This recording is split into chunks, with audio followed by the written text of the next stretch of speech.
Hello, my name is Jack, and I am the Game Master for Dying 5. This episode 0 is a basic introduction to the podcast, to the game system we use, that being Pathfinder Second Edition, an explanation on the variant rules and homebrew mechanics we will be using during our campaign, and a brief rundown of some important lore for the campaign setting, Aelleos. However, none of this is required. If you'd rather jump into episode 1, go right ahead.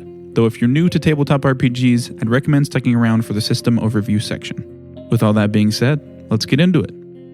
First up is Aelleos, a homebrew setting of my own creation. Homebrew simply meaning any content not found in officially released books for the system. It's a fantasy setting, and along with that comes a lot of classic fantasy tropes such as magic, elves, dungeons, swords, and so on. I refer to it as a mid-magic fantasy setting. Magic isn't uncommon, but it's not common either. Almost every prominent civilization utilizes it, but normally in more second-hand ways, such as through items and materials that have magical properties rather than directly casting spells. Which brings me to spellcasters, or those who wield magic. Spellcasters in Aelleos are the rarest form of magic, and thus are often looked upon in a more negative light, mainly for two reasons. Firstly, wielding magic is rare, so few people have ever seen or experienced a spellcaster firsthand. People tend to, at the very least, be cautious about things they don't understand, and some dude who can set your house aflame with the flick of his wrist would only add to that paranoia. And secondly, the common folks' access to knowledge and magic is minimal at best in most places. While they do often utilize it through items and equipment, their understanding of those things is more akin to how one might drive a car. You know how to turn it on, make it move, basically do everything you need to use it, but one look at what's under the hood and you're completely lost. It's not like this everywhere, of course there is exceptions to everything, but that's the gist of magic in Aelleos. Next, we have gods, or divines as many people in Aelleos call them. There are 10 divines in Aelleos' pantheon, each with 3 to 6 chosen functioning underneath them as pseudo-demigods.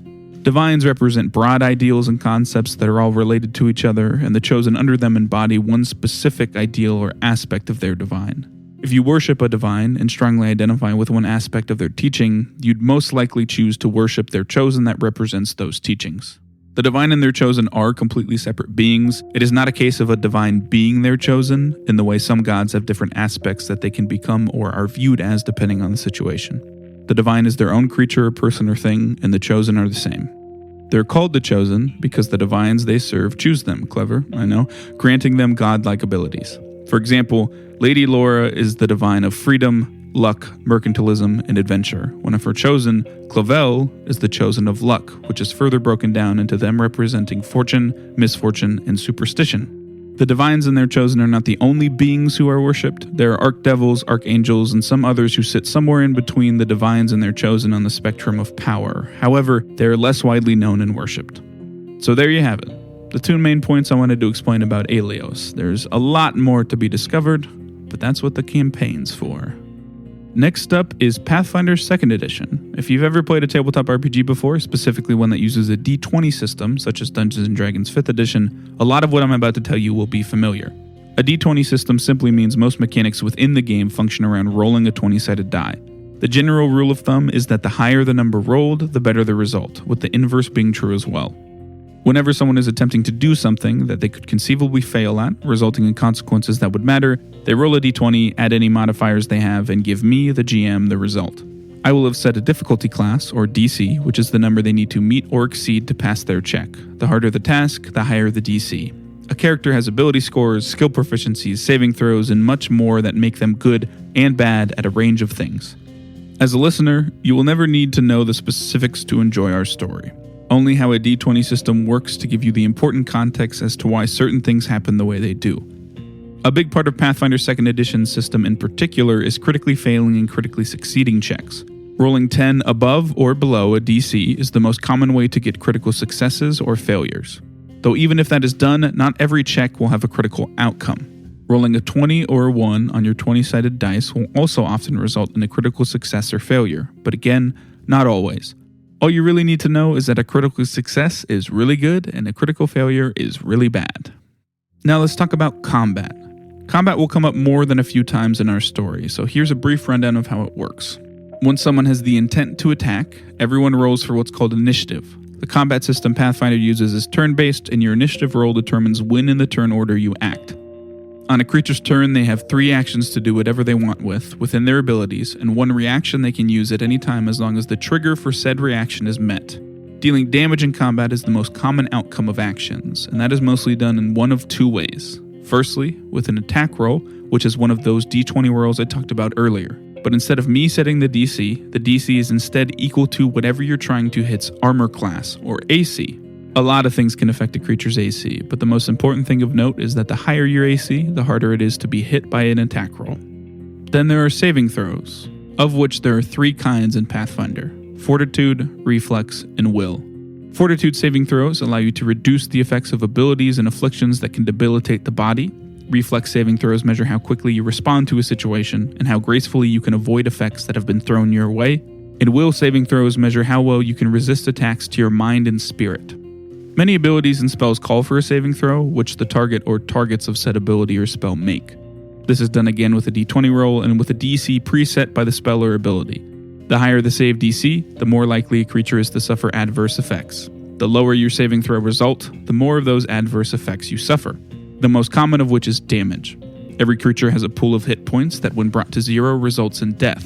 The player characters and some important non-player characters, be they ally or enemy, often won't immediately die when dropped to 0 HP, instead gaining the dying condition. Each round spent at 0 hit points holds the possibility of that dying condition increasing. Once a character's dying value hits dying 4, they die. With a game as rules-dense as Pathfinder Second Edition, there will inevitably be some more specific mechanics you'll need to know for the context of the story.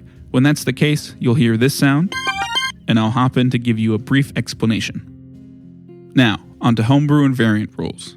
We're using advanced bonus progression, proficiency without level, and free archetype variant rules.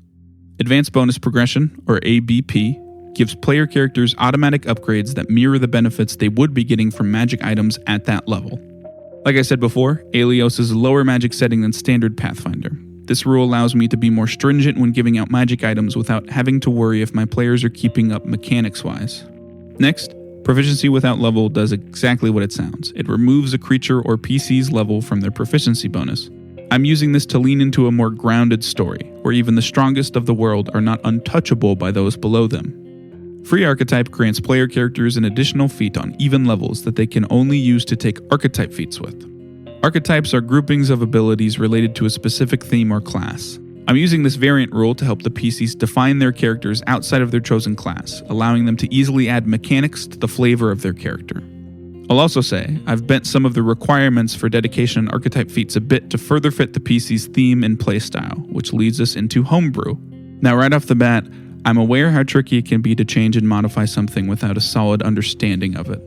I've done my best to foster that understanding of Pathfinder Second Edition within myself so that the changes I make will not fundamentally break the game, but tweak it in ways that better suit the story we are trying to tell.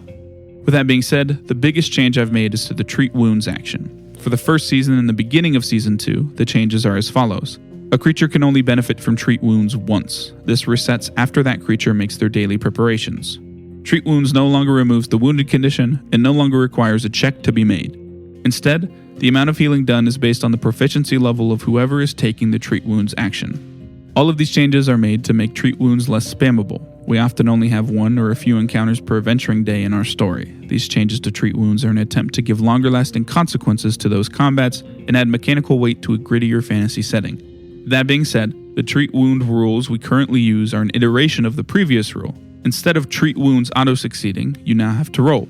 Once a creature benefits from Treat Wounds, they can't benefit from it again until they have taken serious harm. Serious harm is a bit abstract, but a good baseline is around half a creature's hit points and damage. This can be in one instance or cumulatively. These changes are to make Treat Wounds more dynamic by requiring a roll and emulate the concept of natural medicine only being able to do so much. If you're run through the gut with a sword, patching up that wound stops being effective at a certain point. However, Treat Wounds still does not remove the wounded condition. The last comment I'll make on Homebrew is that of creature stat blocks. The Game Mastery Guide gives an in-depth explanation on how to make a creature from scratch, and I use those rules often. Many creatures that aren't brand new will have little tweaks and changes, or might be culled/repurposed into different creatures. But as with all things that haven't been thoroughly playtested, this Homebrew is subject to change. I've done my best to tweak while still maintaining the balance that I love so much about Pathfinder Second Edition. Still, we might get some things wrong about the system. I apologize about that in advance, but I can say that the 5 of us love Pathfinder Second Edition, and we're extremely excited to share that experience with you. And with all that being said, I think you're finally ready to jump into Dying 5. I'll always recommend starting at the beginning as the seasons are interconnected, but if you'd rather start with the season that's currently being released, I've made in-depth recaps that recount each season's events, each of which is simply named S1 Recap or S2 or S3 depending on which season it recounts. If listening piques your interest in the system, I'd highly recommend taking a look at it. Paizo, the makers of Pathfinder, even have a free short adventure to get your feet wet as well as pre-made characters. Anyways, I hope you enjoy, and as always, thanks for listening.